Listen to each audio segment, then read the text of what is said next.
Hello, hello. Welcome to the 5Talents podcast. I'm your host, Abel Pacheco. I interview the top commercial real estate investors and industry experts so you can learn from their experiences. So if you're an investor, a high W-2 earner, or real estate or tech sales professional that wants to invest in real estate without having to manage properties or leave your day job, then this podcast is for you. Or if you're already investing in real estate, but you're doing it part-time and you want to become a full-time multifamily or full-time commercial real estate investor, this podcast is for you too. You're going to learn a ton.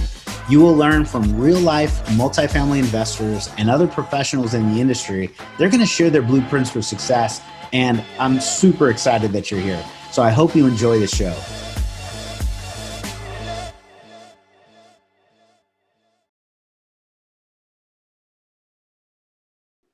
Hello, hello. This is Abel Pacheco. Welcome to the 5Talents podcast. We're super excited to have what an amazing guest, Miss Julie Holly. Julie, thank you very much for joining.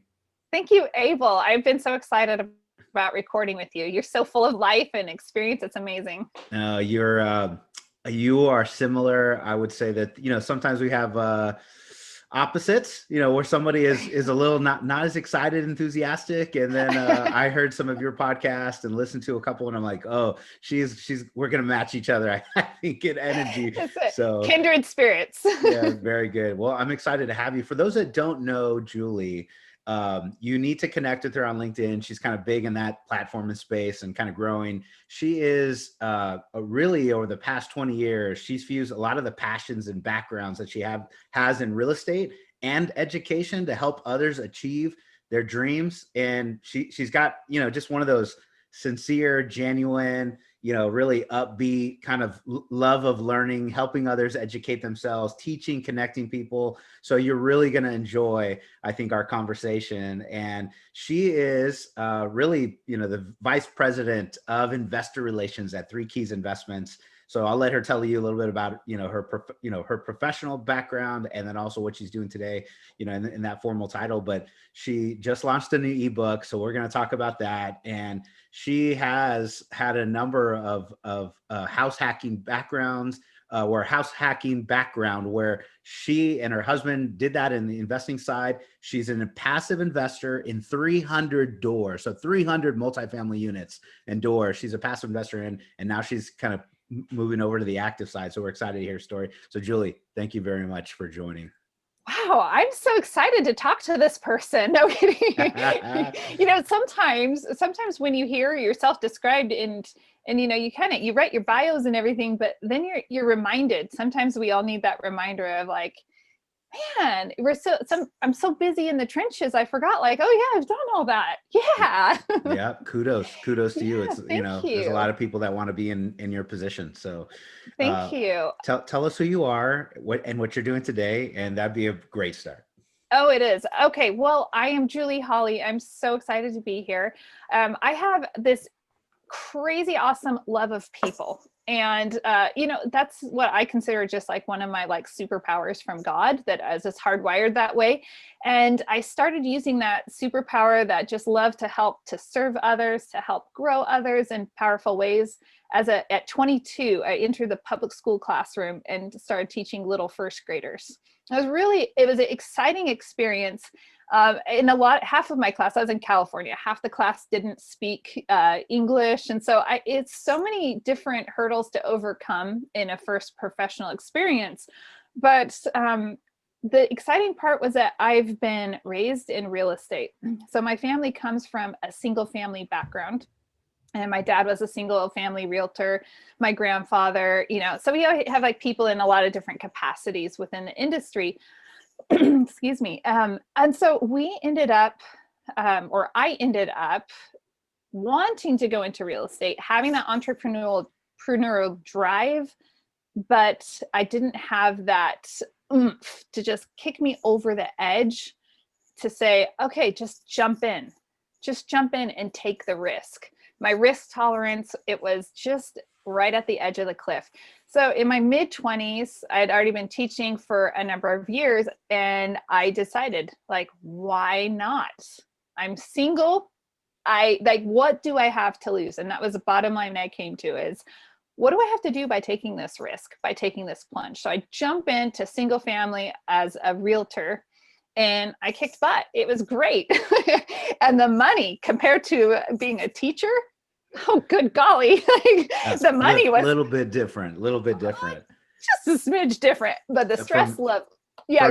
First grade teacher, and then to like a commission only type of role. The commission only roles, I've been in sales for years, since I was like 17, right? And pretty much 100% commission roles, but bunch of them when I was younger, and even my professional career, you have 50% of your commission at risk, and that's a professional job. In the realtor position, if you're not selling, you're not eating, and that's the risk is high, but the reward on a sales position compared to the first grade teacher at 22 years old, that's must have been a transition for you. It was a really great transition, but I also found that I wasn't becoming who I wanted to be. And so it's really important for people listening is to evaluate, like, you might know where you want to go, but the path getting there can't be a path that is going to be a path of destruction. So I could recognize that the path I was on wasn't going to help me become the woman that I wanted to become. And it just wasn't working out. So I thought, okay, I think I need to go back to the classroom. Where were you headed, if I can pause you here? And where did you want to go? I was headed into being that, what I will call a stereotypical hard-nosed businesswoman. I was losing my heart. I was just becoming a really cranky person. And the audience can fill in a lot of words for cranky woman. And that's who I was becoming. And I didn't want to become that. And I wasn't a mom at that time, but I also knew that someday I might have children, and that's not the role. And the people in my life, that's not who I want to be. And I didn't know how. This is really odd. There were a lot of really wonderful women around me, but I didn't have any women that were that role model for me that could show me how to be a whole intact, complete, successful businesswoman. And now in the multifamily space, I see these women all over the place. I have so many women that I aspire to be like, because they have I would call the full package. They are savvy, they are smart, they're strategic, but they also have a strong sense of their ethics, and they are grounded in who they are with their heart. And so, to have that whole package, and I wasn't willing to give that up. So the money was great, but everything is always a trade-off. So as much money as you have, and my income had skyrocketed and everything, it didn't matter. I didn't like who I was becoming. Fast forward, my husband and we got married. I had picked up my first house prior to us getting married, and it was a total dump, like the toilet sinking in the subfloor. There's like rat feces everywhere, cobwebs. It was like, take the shop vac out in front of you, just let it suck it up, right? Kind of creepy place, but converted the place, renovated it completely, which was my first project. And that was in my mid-20s, super fun.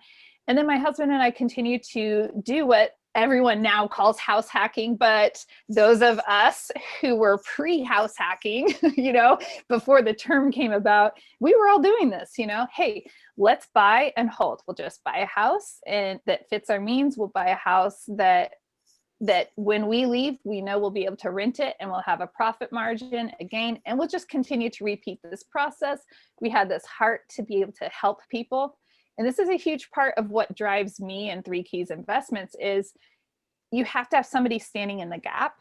And sometimes people come upon, they're on these times in life where they need someone to believe in them. And if we believed that if we own our assets on our own, we don't have to worry about who our tenants are, in the sense of we're not responsible to answering to investors or anyone else. And if we see someone that is trying to make a strategic life change that might look risky to a larger entity, we can take the risk on them. And so we really felt that was like part of a mission, a calling for us. And we started to go through that process. And like most people, you realize how scalable is this? And do we really want to do this? And I was managing, and we had properties in 2 different states. And it was like, do we really want to do this? I was managing them, and there's a little increased stress there. Yeah. Granted, I will say successfully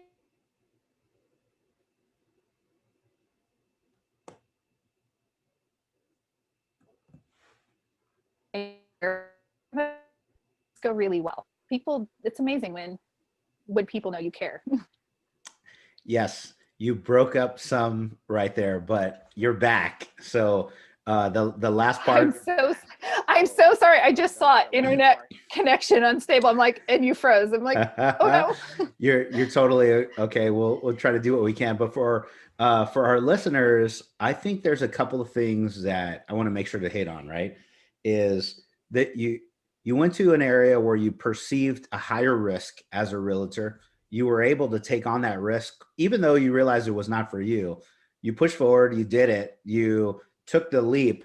And then I think just that action, even when you were younger, probably transcends time. It was the same action that probably led you and your husband to buy that house that was that was pretty rough, it sounds like. And then the same action that, led you to probably what you're doing today.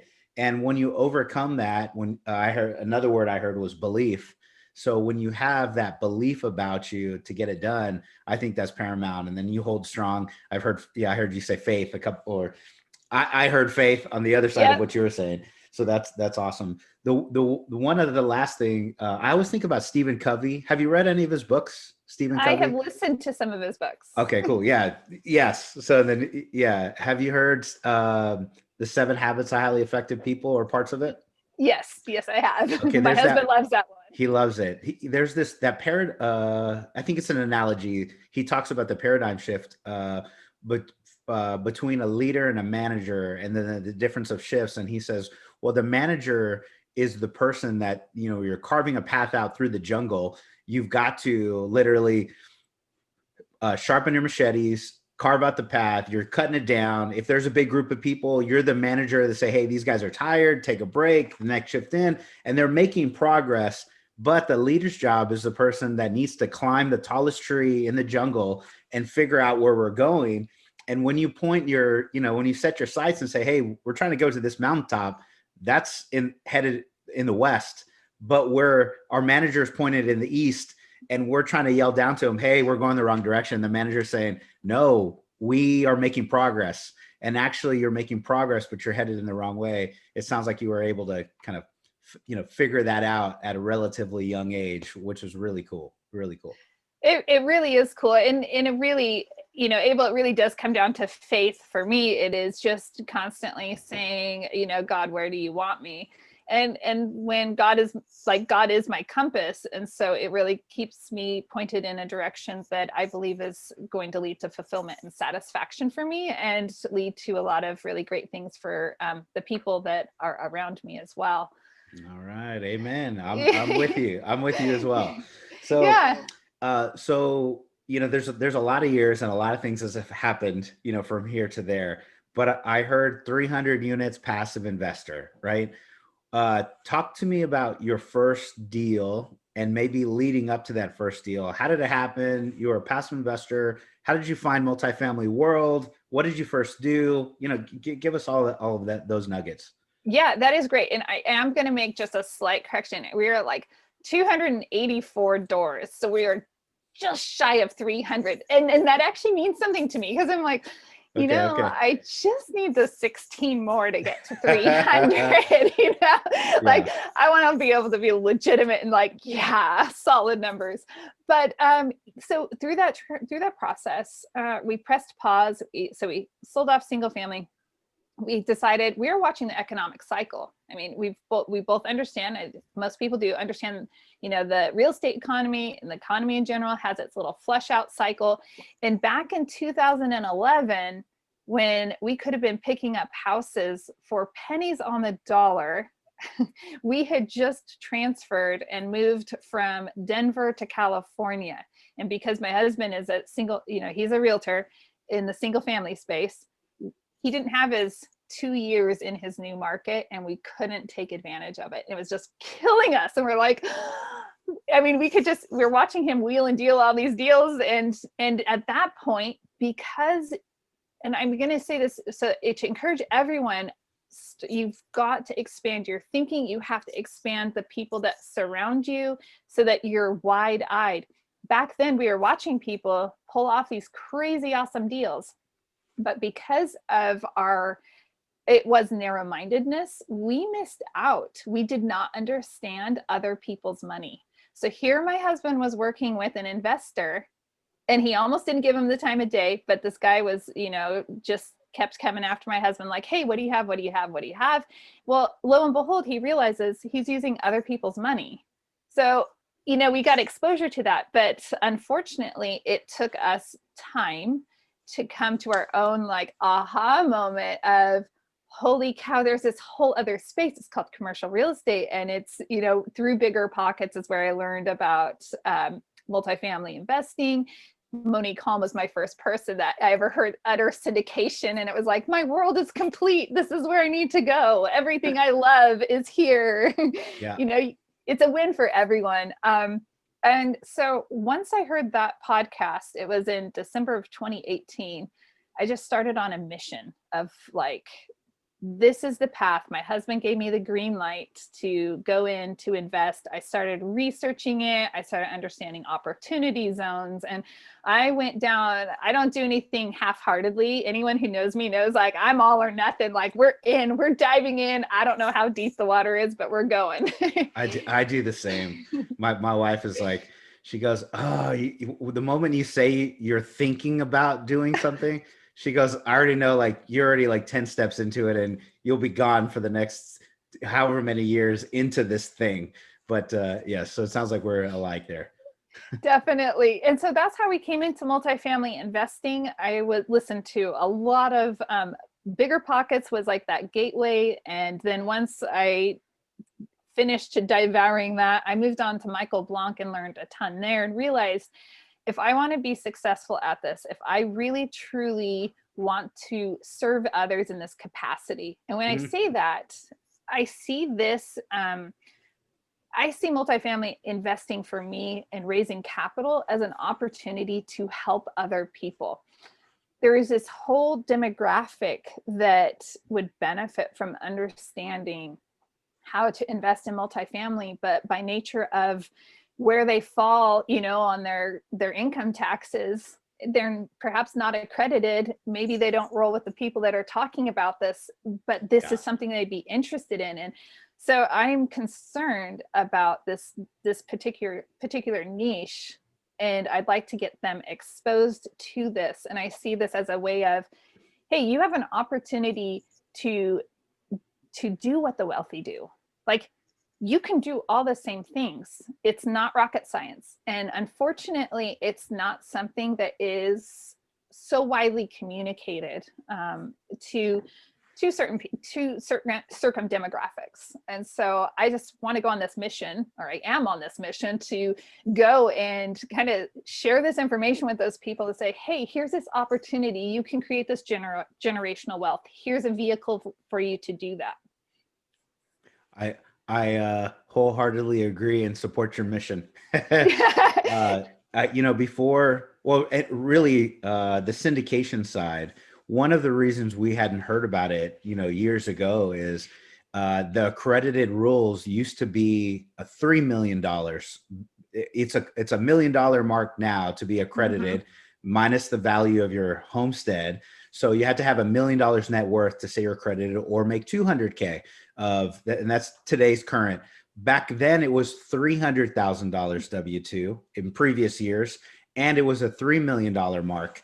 And then right around 2012, 2013, the Jobs Act changed, and it reduced some of these marks and also created the 506C, which allowed some people to advertise if they were going after accredited investors. So there was more accredited investors by nature of the bar coming down. Then they could advertise. And then they gave us the 506B, which allowed us to include 35 people that were non-accredited into the deals. So that change is one of the reasons what brought out what was super reserved for that, they used to be called country club investments, I guess, back in those I, days. And you're like, yes. So if you weren't part of the country club or part of the crew, like you said, then you weren't even, aware of it. Now that's shifted. And 5 years later, or 7 years later, probably now, lose track of time. Now it's prevalent, but unless you're connected with somebody that's like a multifamily syndicator or an operator or multifamily tags, unless you do that purposely, you're not even probably seeing it on your social or your feeds or anything else. So that's awesome that you're spreading the news, right? That's really good. It is, and I love that they gave us the 506B. And by the way, I love your explanation and the history of it, because it's really, I think it's important for people to understand that it breaks my heart that these things used to be available only to basically like what we most would consider the elite group. And it's like, well, I love that the regulations now really allow for, equality in this investment strategy, which is super cool. Yeah, the jobs itself was jumpstart a small business. So we're like, yeah, we are the small business. Jumpstart us, like, let's go. Yeah. So anyways, this is pretty cool. So you're on this mission and really getting it out there and, showing people I wrote down, help other people through this investment, give them an idea. Who could have benefited massively, in your younger years is you. As a realtor, real estate professional, you're a single family people. And I try to tell some of my single family network today, I'm like, you are the real estate professional. I'm not saying you have to like change your day job, go crush it on the single family side, but your earnings invested in multifamily so that you could take advantage of this tax losses, and you're like the ideal person to do that. But anyways, I could not agree with you more. And that is something why I encourage everyone to just really be open-minded in the learning process, because how I was raised was very, and I come from a very loving family. My dad was fantastic. I adore him. But, it was like commercial real estate. Those people are in a world of their own. Let them stay in their happy little world. And so I always looked at, commercial real estate, that's difficult, that's challenging, and I associated so much negativity with it. It created this barrier. And I think a lot of people in the single family space often face that mental block. Even my awesome husband, he is dynamite single family, realtor, kicks butt at it. But that transition for him mentally to the multifamily space, I mean, we had to go to a couple of seminars, and I'm not talking about the hard seminars that, like Rod Cleef will talk about. I had a seminar, not that kind of hard knocks seminar, but we literally went to some seminars so he could, better wrap his head around it. And like you're saying, it is a matter of getting up. If you are going to lead, you have to climb that tree and you have to see. And so part of our mission, part of what I did during that first portion of our investment journey was I said, okay, if I'm going to invite people to come down this trail, if I am so sold out, just like I'm so sold out on God, but this is like, I always say I have like my spiritual testimony and then I have my real estate testimony, and I'm so sold out on this. So I better trailblaze a path for people. I will never invite somebody to do something that I have not experienced firsthand or I do not understand. And so that first year, it was a matter of understanding, okay, how am I going to get into a deal? Who am I going to find? We ended up finding a really great opportunity.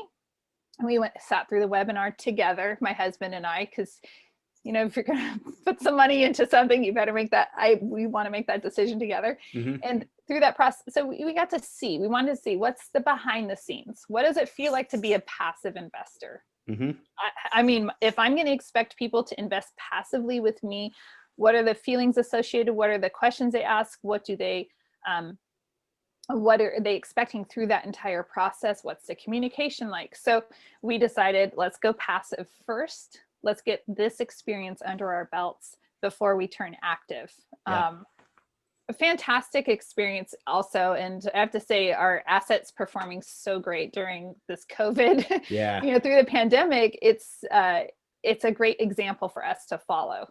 Yeah, I did the exact same thing. I invested passively twice, and then my wife got in a third, and we used our IRA to invest in the deals. And you start to learn while you're earning, so you earn while you learn, and then Yes. it is basically like now I think about quote unquote raising capital for deals, and we've raised a couple million, a few million bucks, and we're excited. But even when we're doing that, we're helping people not really I don't know the way to say it. I'm showing them what I did. I'm not really, convincing them on this deal. It's like, Yes. oh, they're asking me, well, how did you do that? And I was like, well, I used my 401k, put in the directed IRA. Which company did you use? Like, I use this one, and I use this one. And over the years, I now like this company more. And they're like, okay, well, I'm going to call them.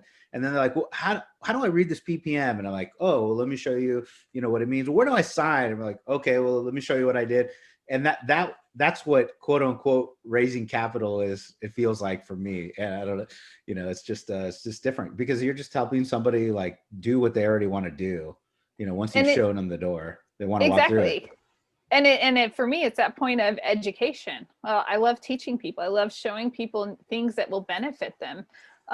In college, I worked at a sporting goods shop and I loved it. But if I needed to, I could send that customer. I always send the customer wherever. I don't have this product, but I know what product you need, and this is where you can go get it. Yeah. You always want to align the people in your life with what is best for them, and sometimes that isn't always best for you. So, but like, yeah, go ahead. What were, 100%, like align them in that spot. So yeah, sorry to cut you off. I get excited. Fine. I get excited sometimes. I'm like, well, wait, I want I to ask same. this next question before our time is over. Hello. You're listening to the 5Talents podcast. I'm your host, Abel Pacheco. If you're enjoying this podcast, then I know you're serious about achieving financial freedom. Are you ready to create your own path through multifamily investing for yourself and your family? Then I know you're going to appreciate our Investor's Guide to Multifamily Investing. It's titled Tackling Commercial Real Estate the Easy Way. We use this guide to invest ourselves in $93 million worth of real estate. So we're going to show you the basic mechanics of multifamily syndications and how to evaluate your next passive investment opportunity. So the best part, if you subscribe to our podcast now, leave us a review and a rating. I'm going to give you a free copy of our ebook. So please take a moment to do that now. Once you've done that, go to 5tcre.com/ebook, 5tcre.com/ebook. Make sure to let us know you left a review and we're going to send you a free copy. So thank you so much for subscribing to the 5Talents podcast. We really appreciate it.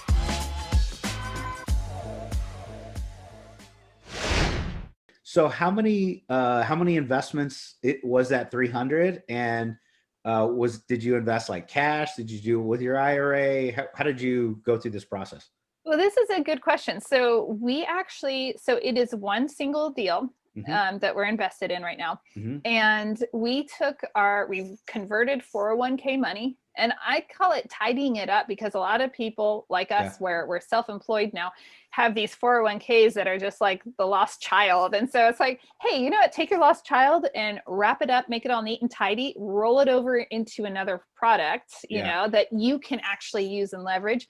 We used an EQRP to do that. Nice. And it worked out really well. I definitely go that. So in that, I found that like, wow, I don't want to go the self-directed IRA. I don't want to have, I don't want to lose any money to UBIT taxes. No thanks. Not when there's another option out there. And then we actually went another path as well. And that was going down with infinite banking and learning that and starting our path on infinite banking as well. And so who can you recommend? I know there's a bunch of them on YouTube. Which is a good like video that someone can say, what's infinite banking, and go to YouTube and then watch a 20-30 minute video or something. 20-30 minutes. Okay. Well, you know what, anywhere in general, you can steer somebody right now that's listening that says, what is infinite banking? They can go to YouTube somewhere, right? Which is yeah, definitely. I would look up Erica Neal and David White. They just launched a YouTube channel.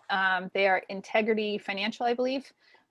That's who we have used. I really loved the way Erica walked us through the process, and she's able to take a really high level concept and like just make it something that we like, something I am so confident in. I'm more gung-ho about that than anything else, but at least now, because I have this running knowledge on these different vehicles that you can take your money, now I can actually work with my passive investors and say, okay, let's look at your scenario. Now, I'm not going to tell them who or what or where, but at least I can say, here's some options for you. You might consider, and here are, I always do 3 recommendations. So another recommendation that I would have when it comes to looking into infinite banking is Mark Willis. I don't know if you've interviewed him. I interviewed him on my podcast. He's fantastic. And he also does a great job explaining the concepts.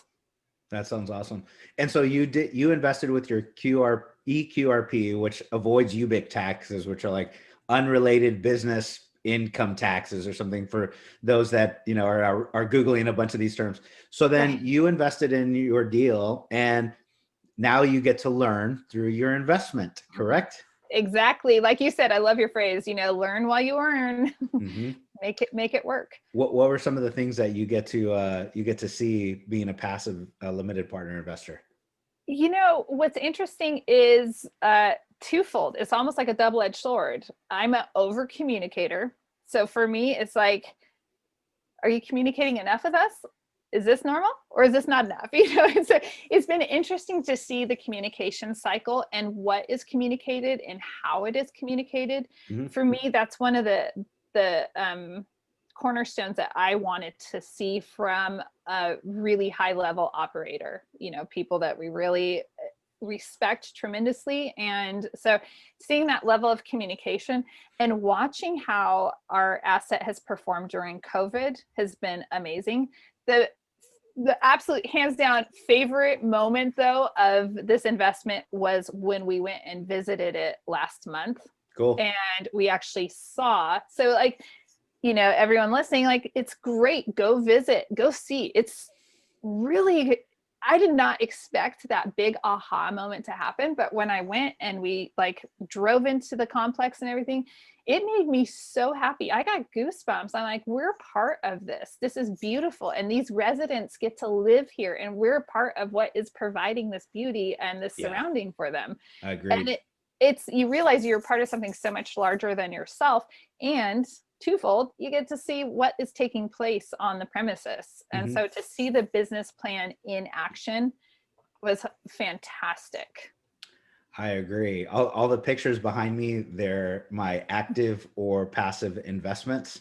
And it's something unique when you're driving in the property and checking them all out and seeing what's happening. And then you're like, oh, this is really improving the community. I say these words, but to experience it, it's pretty cool. Very cool.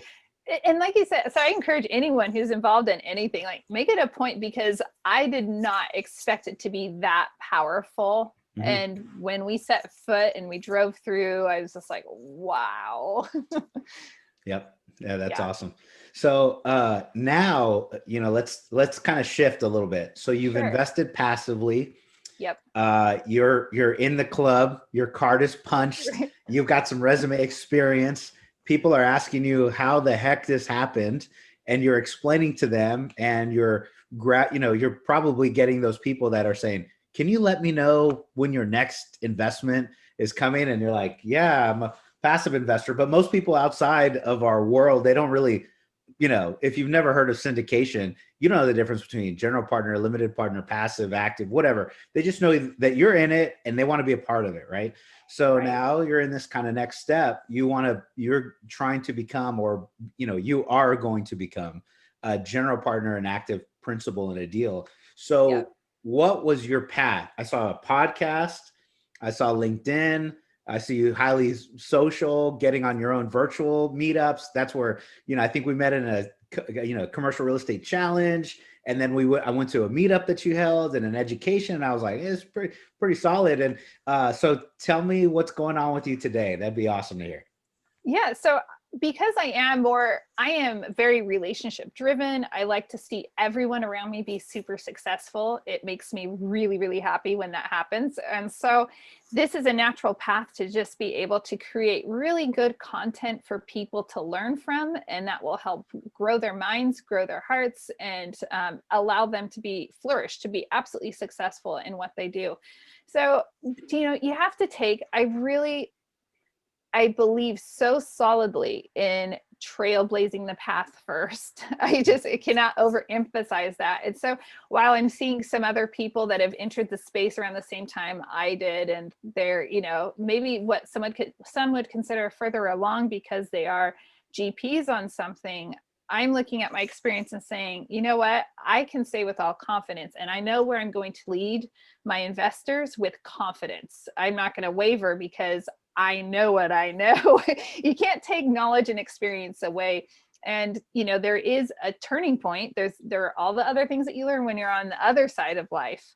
But to know that you can take your passive investors and that they're going to be very successful and they're going to be happy and they're going to live thriving lives. I'd love to free like 1 million people. I know that everyone kind of has their goals, but to be able to free 1 million people so that financially they can also give back to communities and they can, have that time to invest, drives me to, invest in my podcast, drives me to have opportunities for people to learn, drives me in every space, every little niche. Yeah. We have our own hopes, dreams, and desires, just like everyone else does. And if you can help people achieve theirs, you are absolutely going to be and live a fulfilled life. And it's one of those paths and journeys that, it's hard to mess up when you're helping other people. It's really hard. Kind of like kindness. I always tell my kids, you can never say enough kind words. Go for it. The world needs more of that. So imagine a world if everyone was lifting each other up and helping each other become highly successful instead of being competitive and trying to tear each other down. Just, hey, if they win, you win. Everybody wins when everyone's winning. This is awesome. And I have a feeling there's somebody listening right now that's saying, this is all this fluffy, Right. Positivity stuff. And let me give you some practical, real insights here. I worked at an IT hosting company, tech sales. Us and our team, it wasn't it was us. We had about 60 people on our sales crew. There's about 6 sales managers and I was a director, and we grew from $5 million a year when I was an individual contributor to 12 million to 20 million to 40 million a year to $57 million in acquisitions when I left. And I had sales managers under me that were newly promoted. They were my top performers. I kind of helped them, push them up, and created millions of dollars for the company. And they would ask me, and they're like, hey, man, I don't know if I'm doing the right thing leading. I don't know if I'm the right manager. I don't know if I'm going through the right activities and cycles. I think about what you did for me, and I don't know if I'm that same guy. I go, dude, you're overthinking it here, because as long as your intention is to help your people succeed under you, it's very hard to mess up as a leader. And, I don't know if it was something clicked and he just crushed it. We all had success. We all made a ton of cash. We all did better because we were helping each other. And, again, if you think it's fluffy in the commercial real estate world, it's a lot of team effort. So if you're helping other people succeed, you're going to win through the process as well. Absolutely. To kind of mirror that a bit, I launched a robotics program at the elementary school in our community.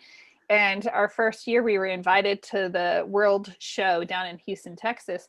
I come from a rural town of 2,500 people. So this is a huge deal for these kids. And the motto with Lego Robotics or the first league is, I was like, it was there in my head and now it's gone. But the concept of together we win. We're strong. We're stronger when we work together. And so in the power of that, this team was able to get fully funded with a parent assisting them because they were second and third graders. And they were all able to go and have this crazy experience, have their first plane flight, see people from all around the world. So it really isn't fluff at all. And a lot of people look at, positive people, especially, happy, bubbly, blonde girls, and say like, oh, that's just fluff. But, you go, but I've done it. I've done it in different capacities in my life all along the way. Yeah. And when you put people first, it works out every time. Yeah. I love it. So let's talk about tactics, your tactical, steps. How did you start a podcast? Why did you start a podcast? What did you start doing virtual? When did you start doing LinkedIn? I see you all over the place right now. So that's awesome. But, talk to us about those tactical steps. It is tactical. September of 2019, we were at a seminar, a real estate guy seminar, and I was toying with the idea of a podcast, and Capital Hackers was there. So I was bouncing some ideas off of them. And, I didn't understand, podcasting and, actually doing it, but I knew it was something I was drawn to. I love people, I love conversations, and I live in a tiny rural town now. So this California transplant goes to a little rural town, and now she's wanting to forge this new path. This would have been easier to do in California, people, not in a town of 2,500. And so I'm thinking, how do I expand my reach? How do I get to know other people? How do I connect? So there are no excuses in the era of technology, y'all. There are no excuses possible for not reaching out and connecting with other people. So I decided a podcast would be the best vehicle to do that.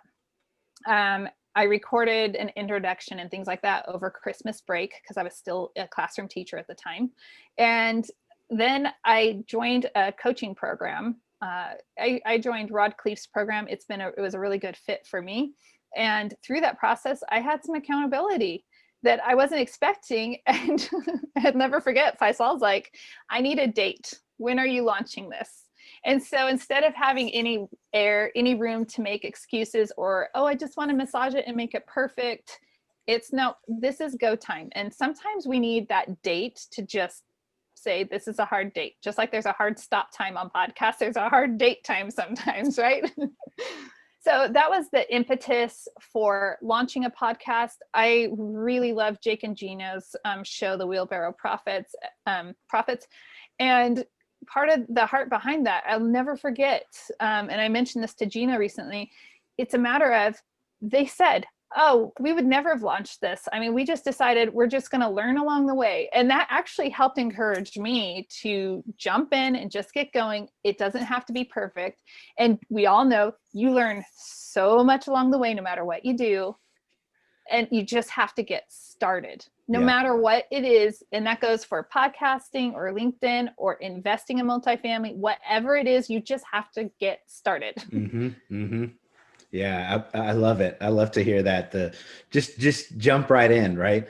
I'm the same. If you listen to like my first few podcasts, the music, the volume, I listened to one the other day. I go, why is this so loud? Like I up and down. Anyways, the volume, the audio, I'm like, just keep going. Like if somebody wants to listen and get the nuggets, it's free. They're not paying $100 an episode, which we could be charging.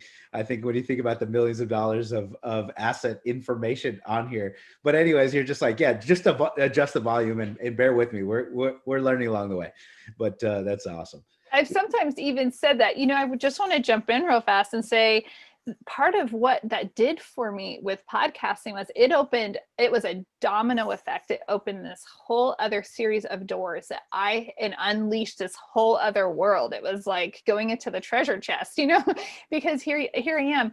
I had a heart of, if I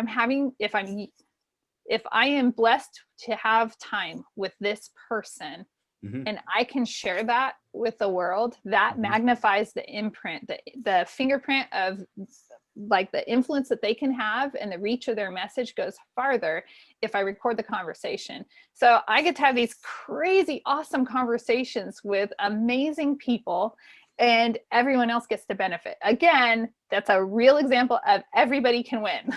Yeah, absolutely. Absolutely. Well, that's awesome. So podcast there. And then LinkedIn, social, how does those two play together? And, broadcasting your message out there and, talk to Yeah. us a little bit about So that side. social media, a lot of people, everyone has their own relationship with social media. I've always had a very positive relationship with social media. And you realize how many people that you can reach through that. Now, you can reach people that you can help, and you can help them maybe better understand something that will benefit their life. Or you can reach somebody and it could be a connection. You and I are both connectors where we're always like, oh, have you met so-and-so yet? And so being able to make those introductions are really powerful, because you don't know what that will do in someone else's life. So I was really active, and I was really active on Facebook already, just personally, and just promoting a lot of positivity. Go figure, right? And so, and then I made a transition. I saw a lot of really cool people over on LinkedIn, and I thought, well, everyone's saying these great things about LinkedIn. I think I want to go see what the cool kids are doing.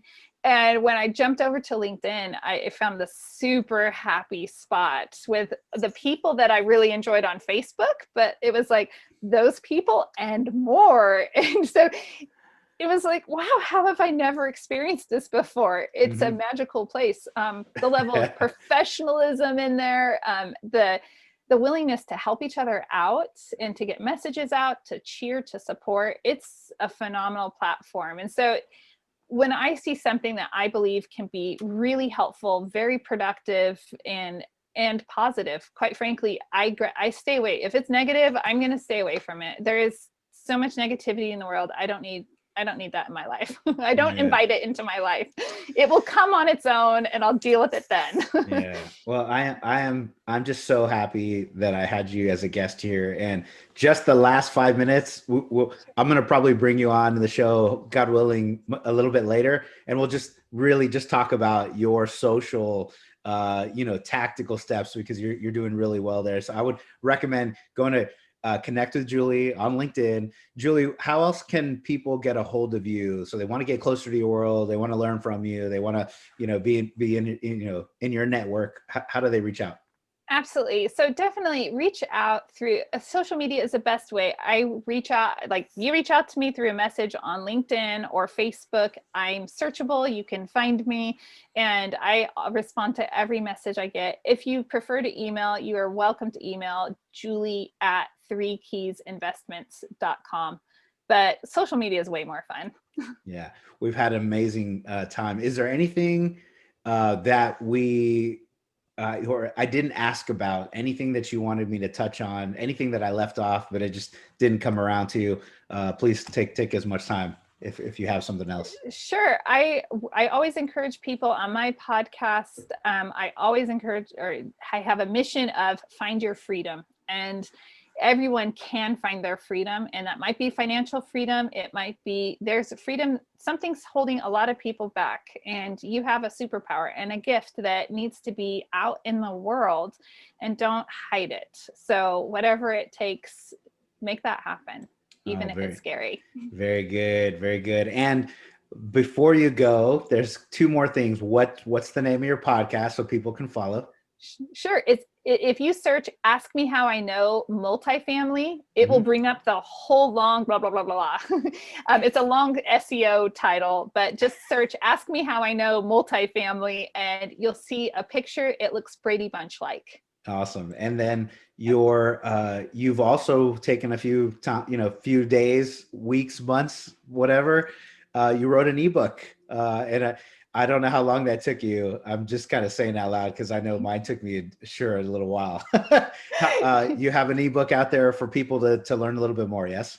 I do. I have a great ebook. It's called Why Invest in Multifamily. It's really breaks down the strategy. It breaks down the benefits in a very succinct way. So there are lots of graphics in there. So it's not a heavy read, I promise people.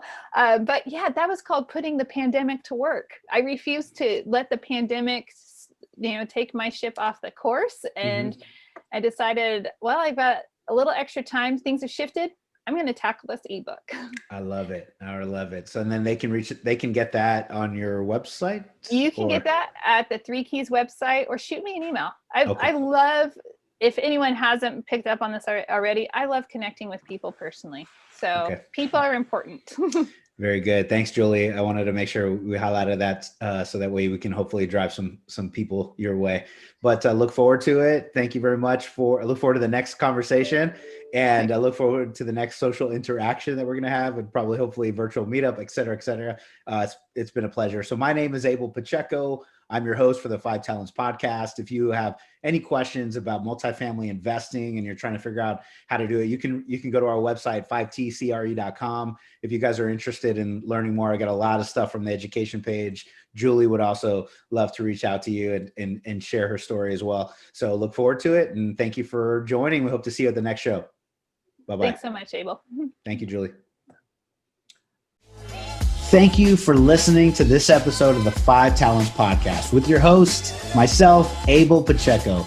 Each week, we're going to bring you interviews from industry experts and commercial real estate investors who followed their dreams and achieved massive success. Before you leave, let me ask you a few questions.